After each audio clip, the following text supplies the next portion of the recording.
بسم اللہ الرحمن الرحیم۔ السلام علیکم ڈیئر اسٹوڈنٹس، امید ہے آپ سب خیر و عافیت کے ساتھ ہوں گے۔ آج ہم پیراماؤنٹ اردو سلسلہ کتاب کاروان اردو، جس کے مصنف ہیں پروفیسر علی اکبر، اس کا لیسن نمبر 7 پڑھیں گے۔ آپ سب نے غور سے سننا ہے۔ ہمارا عنوان ہے خاموش محسن۔ محسن کہتے ہیں احسان کرنے والے کو، خاموش مین چپ جو رہتا ہے۔ اللہ ڈنو ایک یتیم لڑکا تھا۔ ابھی وہ بہت ہی چھوٹا تھا کہ اس کے والدین کا انتقال ہو گیا۔ اس کی بس ایک بوڑھی نانی تھی جس نے اس کو پالا پوسا تھا، پرورش کی تھی، مگر اب نانی بھی بہت بیمار رہنے لگی۔ اللہ ڈنو دریا کے کنارے ایک چھوٹی سی بستی میں رہتا تھا جس میں کل 15-20 گھر تھے۔ اس بستی میں سارے جو تھے غریب مچھیرے وہاں پہ رہتے تھے۔ اللہ ڈنو پورا دن مچھیروں کے لیے جال بنتا رہتا اور شام میں اس کو بیچ کر اس کے عوض جو آمدنی ملتی اس سے وہ اپنا اور نانی کا خرچہ اٹھایا کرتا تھا۔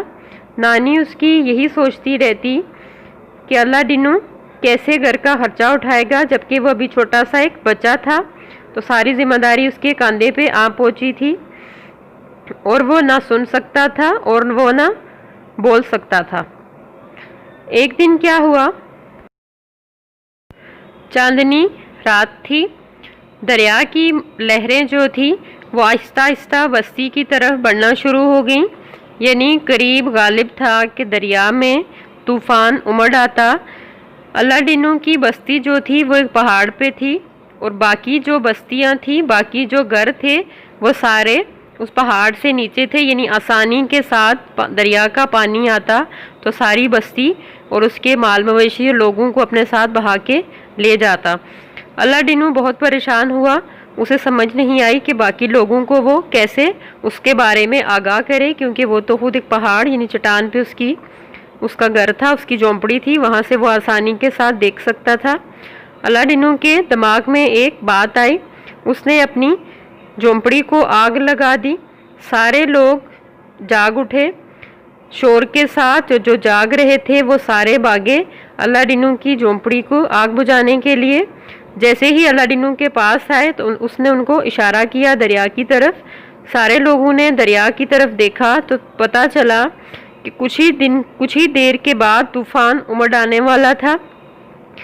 وہ سارے اللہ ڈنو کی اس ترکیب سے بہت خوش ہوئے اور اس کو بہت ساری دعائیں دینے لگے۔ اللہ کے کرم سے اونچی چٹان پر ہونے کی وجہ سے بستی کے سارے لوگ سیلاب سے محفوظ رہے۔ سب لوگ اللہ تعالیٰ کا شکر ادا کرنے لگے اور ساتھ ہی اپنے اس خاموش محسن، جس کا نام اللہ ڈنو تھا، اس کو خاموش محسن کا نام اس لیے دیا گیا کیونکہ وہ خاموش تھا، یعنی وہ بول نہیں سکتا تھا، اور محسن یعنی اس نے احسان کیا تھا اپنے بستی والوں پر اور اس نے اپنی جھونپڑی جلا دی تھی۔ وہ اللہ ڈنو کے یعنی خاموش محسن کے بہت شکر گزار تھے، جس نے اپنی عقل مندی کے ساتھ ان سب کی جانیں بچا لیں۔ اس کہانی سے ہمیں یہ سبق ملتا ہے کہ ہمیں دوسروں کی مدد کرنی چاہیے، دوسروں کی مدد کرنا ہی اصل زندگی ہے۔ آج کا ہمارا لیسن اپنے اختتام کو پہنچا۔ ڈیئر اسٹوڈنٹس، آپ نے اس سبق کی کتاب سے ریڈنگ کرنی ہے اور جتنے بھی مشکل الفاظ ہیں انہیں لکھنے کی مشق کرنی ہے تاکہ آپ کو املا لکھنا آ سکے اور آپ اس چیپٹر کو پڑھائی کریں تاکہ آپ کی ریڈنگ اچھے سے اچھے ہو سکے۔